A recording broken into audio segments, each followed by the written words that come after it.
میرے نبی نے فرمایا جس نے دھوکہ دیا میری امت سے نکل گیا، نماز چھوڑنے پر کہا اس نے کفر کیا، جس نے نماز چھوڑی کفر کیا، اور جس نے دھوکہ دیا میری امت سے نکل گیا۔ من غش فلیس منا، جھوٹ نہ بولو، دھوکہ نہ دو، سب کچھ چلا جائے جانے دو، سچ کا ساتھ نہ، سچ کا ساتھ۔ ابن خراش رحمت اللہ علیہ کے بارے میں مشہور تھا، زندگی بھر کبھی جھوٹ نہیں بولا۔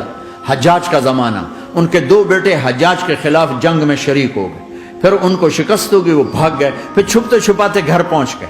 سی آئی ڈی نے بتایا کہ وہ گھر آ گئے، تو حجاج نے کہا آج ابن خراش کا امتحان لوں گا۔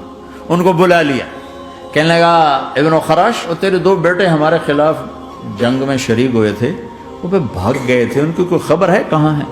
تو انہوں نے مسکرا کر فرمایا کہ حجاج، زندگی موت تو اللہ کے ہاتھ میں، گھر آ چکے ہیں، گھر میں ہیں، ابھی یہیں چھوڑ کے آئے ہوں۔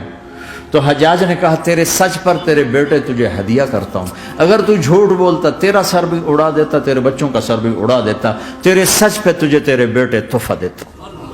مسلمان جھوٹ نہیں بولتا۔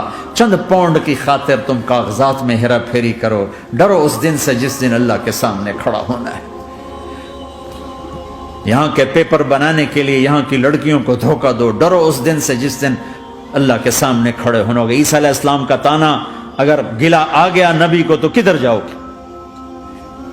سچ کے ساتھی بنو، سچ کے ساتھی بنو، سچ کے ساتھی بنو۔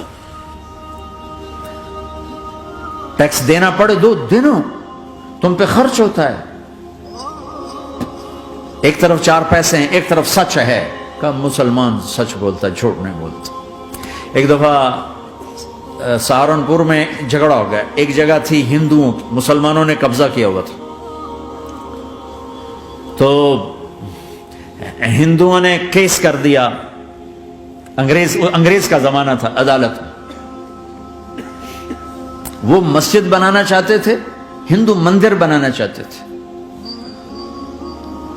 تو دونوں طرف بات تپی ہوئی، تو آخر وہ جج نے کہا بھائی کوئی ایسا آدمی ہے، ہندوؤں سے کہا، جو گواہی دے دے تو اس کی گواہی تم قبول کر لو گے؟ اور مسلمانوں سے بھی پوچھا، تو ہندوؤں نے کہا جی ہاں، مفتی مظفر حسین صاحب اگر گواہی دے دیں کہ زمین مسلمانوں کی ہے تو ہم دے دیں گے۔ تو مسلمان بڑے خوش ہو گئے، مفتی مظفر تو آخر مسلمان ہے تو ہمارے حق میں گواہی دے گا، تھا ان کا قبضہ ناجائز۔ تو جب وہ عدالت میں تشریف لائے، مسلمان بڑے اطمینان کا، ہن جناب ساڈے حق وچ فیصلہ ہونا، چونکہ آج کل صرف سچ کو کون دیکھتا ہے۔ تو انگریز جج نے پوچھا ہاں جی مفتی صاحب آپ کیا کہتے ہیں؟ فرمانے لگے دیکھو جج صاحب، یہ زمین ہندوؤں کی ہے اور مسلمانوں نے قبضہ کیا ہوا ہے۔ تو مسلمانوں نے گالیاں نکالنی شروع، وہ یہودیوں والا بن گیا نا، گالیاں نکالنی شروع کر دی۔ تو انگریز جج نے کہا آج مسلمان ہار گئے اور اسلام جیت گیا،